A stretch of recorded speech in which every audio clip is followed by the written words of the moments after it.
জলখাবারে কি বানাবে? ওই গরম গরম ফুলকো লুচি আর আলুর দম। রাবিশ, ওসব আমরা খাবো না। আমাদের জন্য চিকেন কাটলেট বানাও। কি নাম বললে? Chicken cutlet? মরেছে, সেটা আবার কি গো পিসিমণি? পড়াশোনার নাম শুনে দুই ভাই বোন পালিয়ে এসে এখন চিকেন কাটলেট খাওয়ার শখ হয়েছে? হ্যাঁ, যা খেতে চাইছো সেই চিকেন কাটলেটের বানানটা কি বলো তো? চিকেন বানান? সি কে মানে? তুমি বলো, বল।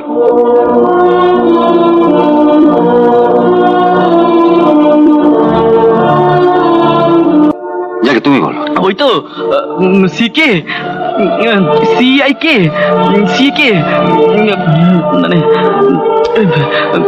রঘুদা, তুমি লুচি আলুর দমই নিয়ে এসো। রেশমা, আপনিও কি ওই চিকেন কাটলেট খাবেন? না বাবা, আমি মুখ্য সূক্ষ্ম মানুষ। ইংরেজি বানান করা খাবার খাবো কোন সাহসে? আমি যেটা বানান করতে পারি সেটাই খাবো। লয় হর্ষ লু, চয় দীর্ঘ চি, লুচি। বাবা, ঠিক আছে ঠিক আছে। আমিও তাহলে ঘরে রইলাম রঘু, খাবার হলে পাঠিয়ে দিও, কোনো তাড়া নেই। ওরে বাবা, বানান করে খাবার খেতে হবে? যেটা মরি অমন বানানের মুখে।